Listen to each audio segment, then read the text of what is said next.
Bab 4. Penemuan kembali. Berkembar dengan sisi barat laut Kaabah ialah sebuah kawasan kecil yang dikelilingi tembok rendah berbentuk separa bulatan. Satu hujung tembok itu berakhir di penjuru utara dan satu lagi di penjuru barat rumah suci, menyisakan ruang untuk dilalui para peziarah. Tetapi ramai peziarah membuat pusingan mereka pada tempat ini yang melangkaui ruangan itu hingga melepasi kawasan luar tembok rendah. Ruangan di bahagian dalamnya dipanggil Hijr Ismail kerana makam Ismail alaihi salam dan Hajar terletak di bawah susunan batu bata itu. Abdul Muttalib sangat suka berada berhampiran Kaabah sehingga kadang-kadang beliau meminta kerusi panjang dibawakan kepadanya dan diletakkan dalam kawasan Hijr.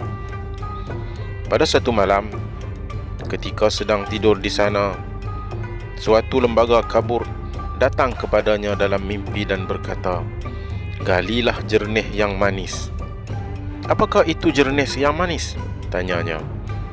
Namun lembaga itu lesap. Meskipun demikian, beliau berasa bahagia dan jiwanya menjadi tenang ketika terbangun dari tidur. Beliau bertekad untuk bermalam sekali lagi di tempat yang sama pada malam berikutnya. Lembaga itu pun kembali dan berkata, "Galilah kebajikan." Tetapi sekali lagi soalannya tidak terjawab. Pada malam ketiga, dia diberitahu, "Galilah timbunan khazanah." Dan sekali lagi lembaga itu segera menghilang ketika ditanya.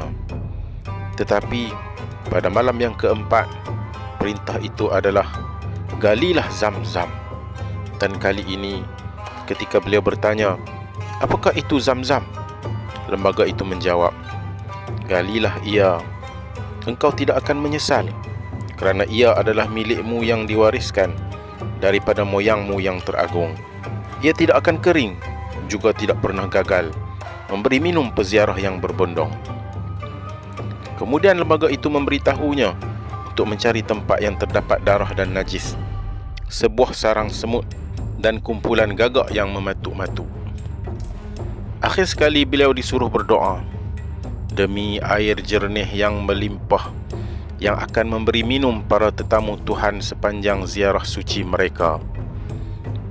Ketika fajar menyingsing, Abdul Muttalib bangun dan meninggalkan Hijr di penjuru utara rumah suci yang disebut Rukun Iraqi.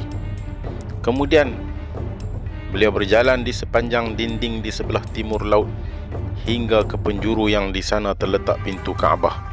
Setelah melewatinya pada jarak beberapa langkah ke depan di penjuru timur, beliau berhenti dan dengan penuh ta'zim mencium Hajarul Aswad. Dari sana beliau melakukan tawaf di sekeliling Kaabah dan seterusnya kembali berjalan melepasi gerbang menuju Rukun Iraqi, melintasi Hijr ke penjuru barat Rukun Syami, dan dari situ menuju ke Rukun Yamani yang mengarah ke selatan. Anak-anak Ibrahim alaihissalam daripada keturunan Ismail alaihissalam dan Ishaq alaihissalam mengelilingi tempat suci mereka dengan gerakan yang berlawanan dengan matahari. Semasa berjalan dari Rukun Yamani ke Hajarul Aswad, Abdul Muttalib dapat melihat cerun gelap Abu Qubais dan perbukitan di baliknya. Di arah timur, yang lerengnya kelihatan jelas berlatarkan cahaya kuning. 7 kali beliau tawaf, dan setiap kalinya cahaya itu nampak semakin terang kerana di tanah Arab waktu fajar dan senja hanya sebentar.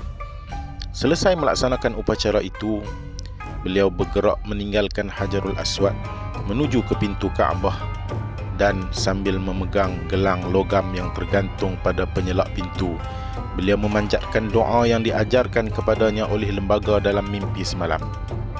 Tiba-tiba terdengar bunyi kepakan sayap dan seekor burung hinggap di atas pasir di belakangnya. Kemudian burung lain pula hinggap. Setelah selesai berdoa, beliau menoleh dan melihat burung-burung itu berjalan mendadak ke arah 2 batu seperti tugu yang berada pada jarak kira-kira 100 ela dari situ. dan nyaris setentang dengan pintu Kaabah. Dua batu itu telah dijadikan berhala, dan kepada kedua-duanya kaum Quraisy mempersembahkan mangsa mereka. Abdul Muttalib cukup tahu, seperti juga kedua burung gagak itu, bahawa pasir di situ sentiasa dibasahi darah. Di situ juga terdapat kotoran najis, dan di atasnya kini beliau melihat ada sarang semut. Beliau pergi ke rumahnya dan mengambil dua beliung, salah satunya untuk anaknya Harith, yang dibawa bersama ke tempat penggalian. Bunyi hentakan beliung di pasir dan suasana yang luar biasa di lapangan terbuka yang dapat dilihat dari semua sudut itu tidak lama kemudian menarik perhatian orang ramai. Dan meskipun secara umumnya mereka menghormati Abdul Muttalib, tidak lama kemudian sebilangan mereka mula membantah kerana tindakan menggali di tempat korban di antara berhala adalah satu pencabulan dan dia harus berhenti menggali. Beliau berkeras tidak akan berhenti dan meminta Harith berdiri di sisinya sambil memerhatikan agar tiada seorang pun yang mengganggu kerjanya. Saat itu tegang dan akibatnya mungkin tidak akan menyenangkan. Tetapi kedua-dua lelaki keturunan Hashim itu bertekad dan bersatu. Manakala khalayak yang menyaksikan peristiwa itu tercengang-cengang. Kedua-dua berhala ini, Isaf dan Nailah, sebenarnya tidak memiliki kedudukan yang tinggi berbanding berhala lain di Mekah. Malah ada yang mengatakan bahawa mereka adalah lelaki dan perempuan Jurhum yang telah bertukar menjadi batu kerana menghina Kaabah. Abdul Muttalib terus menggali tanpa ada sesiapa cuba bersungguh-sungguh untuk menghalangnya. Dan ketika sebahagian orang sudah bergerak meninggalkan tempat itu, tiba-tiba beliungnya menghentam penutup telaga dan dia berseru syukur kepada Tuhan. Orang ramai kembali berhimpun dan semakin ramai pula. Dan ketika dia mula menggali harta yang ditanam di situ oleh Puak Jurhum, setiap orang mula mendakwa mereka berhak ke atas sebahagiannya. Abdul Muttalib setuju bahawa cabutan undi patut dibuat bagi setiap satu harta yang ditemui untuk menentukan sama ada ia perlu disimpan di tempat suci, diambil oleh Abdul Muttalib sendiri atau dibahagikan sesama mereka. Ini adalah cara yang menjadi amalan pada waktu itu dalam merungkaikan masalah. Dan ia dilakukan dengan cara memutarkan anak panah di dalam Kaabah di hadapan Hubal, berhala Moabit. Kali ini sebahagian harta menjadi milik Kaabah dan sebahagian lagi menjadi milik Abdul Muttalib, sementara kaum Quraisy langsung tidak memperolehinya. Sejak itu juga disepakati bahawa Bani Hashim sendiri harus bertanggungjawab ke atas Zamzam, memandangkan memang tugas mereka untuk memberi minum para peziarah.